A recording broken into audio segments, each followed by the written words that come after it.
आखिर कौन है खाटू श्याम महाराज, आइए जानते हैं। हारे का सहारा खाटू श्याम हमारा। खाटू श्याम को भगवान श्री कृष्ण के कलयुगी अवतार के रूप में माना जाता है। ऐसा कहे जाने के पीछे एक पौराणिक कथा है।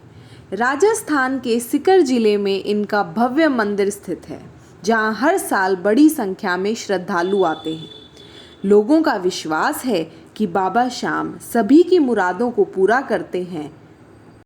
बाबा श्याम, हारे का सहारा, लखतादार, मोरवी नंदन, खाटू नरेश और शीशदानी इनके विभिन्न नाम हैं। बाबा खाटू श्याम का संबंध महाभारत काल से माना जाता है।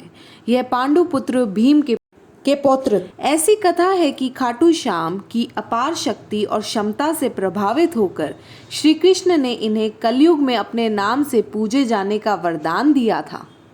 लाक्षागृह की घटना में प्राण बचाकर वन वन भटकते पांडवों की मुलाकात हिडिंबा नाम की राक्षसी से हुई। यह भीम को पति रूप में प्राप्त करना चाहती थी। माता कुंती की आज्ञा से भीम और हिडिंबा का विवाह हुआ, जिससे घटोत्कच का जन्म हुआ। घटोत्कच का पुत्र हुआ बर्बरीक, जो अपने पिता से भी अधिक शक्तिशाली और मायावी था। बर्बरीक देवी का उपासक था। देवी के वरदान से उसे 3 दिव्य बाण प्राप्त हुए, जो अपने लक्ष्य को भेद कर वापस लौट आते थे। इनकी वजह से बर्बरीक अजेय हो गया था। महाभारत के युद्ध के दौरान बर्बरीक युद्ध देखने के इरादे से कुरुक्षेत्र आ रहा था। श्री कृष्ण जानते थे कि अगर बर्बरीक युद्ध में शामिल हुआ तो परिणाम पांडवों के विरुद्ध होगा। बर्बरीक को रोकने के लिए श्री कृष्ण गरीब ब्राह्मण बनकर बर्बरीक के सामने आए।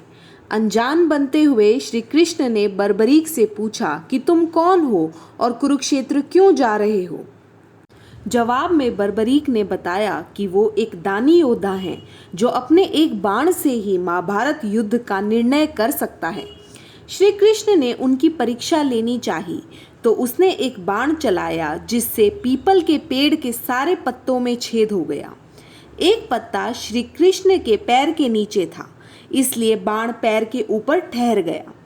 श्री कृष्ण बर्बरीक की क्षमता से हैरान और उन्हें युद्ध में भाग लेने से रोकना चाहते थे। इसके लिए श्री कृष्ण ने बर्बरीक से कहा कि तुम तो बड़े पराक्रमी हो, मुझ गरीब को दान नहीं दोगे। बर्बरीक ने जब दान मांगने को कहा तो श्री कृष्ण ने उनका शीश मांग लिया। बर्बरीक समझ गया कि यह ब्राह्मण नहीं कोई और है और अपना परिचय देने को कहा। श्री कृष्ण ने अपना वास्तविक परिचय दिया तो बर्बरीक ने खुशी खुशी शीशदान देना स्वीकार कर लिया।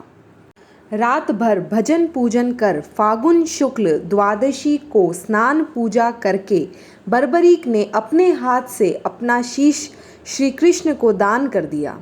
शीशदान से पहले बर्बरीक ने युद्ध देखने की इच्छा जताई, इसीलिए श्री कृष्ण ने उनके शीश को एक ऊंचे स्थान पर स्थापित कर दिया।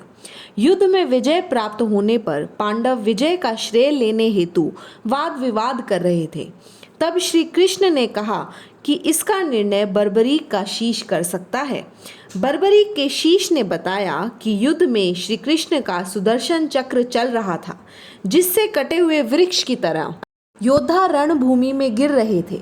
द्रौपदी महाकाली के रूप में रक्तपान कर रही थी। श्री कृष्ण ने प्रसन्न होकर बर्बरीक के उस कटे सिर को वरदान दिया कि कलयुग में तुम मेरे श्याम नाम से पूजित होोगे। तुम्हारे स्मरण मात्र से ही भक्तों का कल्याण होगा और धर्म, अर्थ, मोक्ष और काम की प्राप्ति होगी। बाबा श्याम खाटू धाम में स्थित श्याम कुंड में प्रकट हुए थे। प्रत्येक वर्ष होली के दौरान खाटू श्याम जी का मेला लगता है। कहा जाता है कि खाटू श्याम सजने संवरने और इत्र के शौकीन थे।